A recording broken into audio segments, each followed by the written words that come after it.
Foreign body ingestions and esophageal food impactions are very commonly seen in the primary care clinic, emergency medicine settings, and common general medicine settings as well. Up to 10% of patients go undiagnosed, and unfortunately these can lead to adverse outcomes such as morbidity and mortality, emphasizing the need for prompt evaluation and treatment. My name is Vijay Vardhan Kamalmpundi, and I'm an internal medicine resident practicing at Mayo Clinic, Rochester in the internal medicine program. We authored a recent article entitled Management of Foreign Body Ingestions and Food Impactions, Advice for General Practitioners in Mayo Clinic Proceedings, as a concise review. Foreign body ingestions and esophageal food impactions occur across age groups, but mainly those younger than 10 years old, children, and select adult populations, including those with severe psychiatric comorbidities, severe developmental delay, those experiencing intoxication, among many other adult groups. Patient outcomes are generally affected by the type of object that is ingested, the time of the duration the object is, where the object is located in the gastrointestinal tract, the patient comorbidities, and timeliness of interventions, mainly endoscopy and surgery if indicated.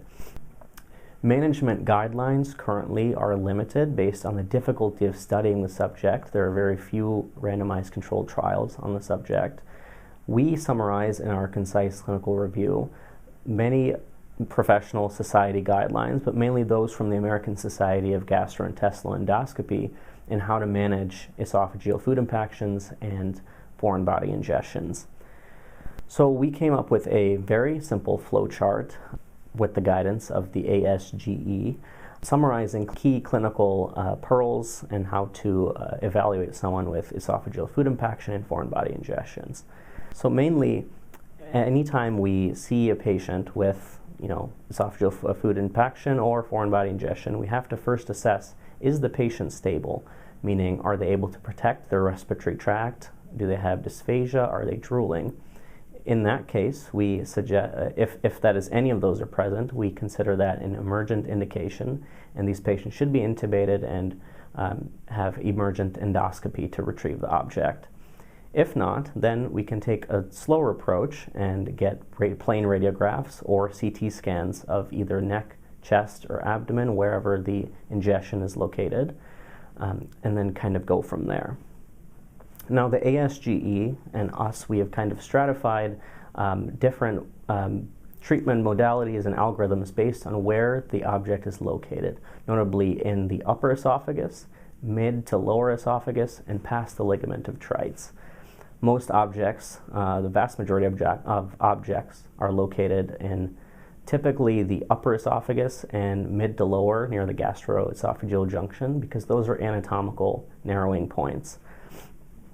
Now, in the event that the object is located in the mid esophagus, we typically like to stratify the management decisions based on the type of object, meaning are there higher risk objects. What we consider higher risk and what the ASGE considers higher risk are those that are sharp, objects longer than 5 to 6 centimeters, wider than 2.5 centimeters, 1 to 2 magnets, or button batteries. The length of the object is important because that length is typically so long that it would not traverse the pylorus and would likely get stuck and undergo perforation if nothing is done. So if a higher risk object is present, then we recommend proceeding to endoscopy within 6 hours. If not, endoscopy within 12 to 24 hours is reasonable.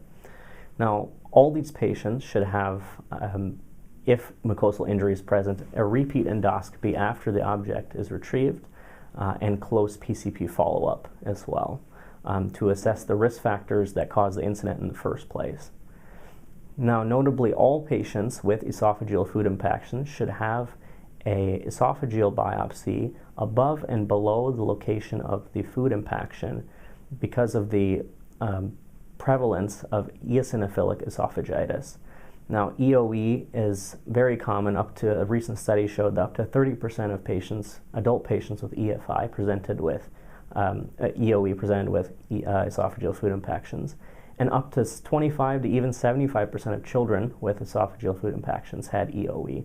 And this is a diagnosis we don't want to miss because untreated EOE can lead to esophageal strictures. In our concise clinical review, we summarize key clinical decisions that need to be made based on the object risk factors. We also summarize the epidemiology of esophageal food impactions and foreign body ingestions, and lastly, follow-up strategies that need to be taken in order to achieve the best outcomes for our patients. So please catch our article in the next Mayo Clinic Proceedings. Thank you very much. We hope that you found this presentation from the content of our website valuable. Our journal's mission is to promote the best interests of patients by advancing the knowledge and professionalism of the physician community. If you are interested in more information about us, our homepage is www.mayoclinicproceedings.org.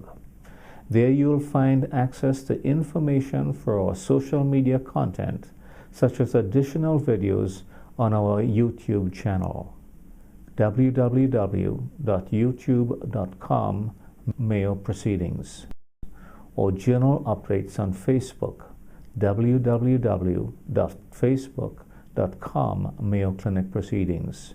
You can also follow us on X, formerly known as Twitter, available at Mayo Proceedings. More information about healthcare at Mayo Clinic is available at www.mayoclinic.org. This content is copyrighted by Mayo Foundation for Medical Education and Research, published by Elsevier Incorporated. All rights are reserved, including those for text and data mining, AI training, and similar technologies.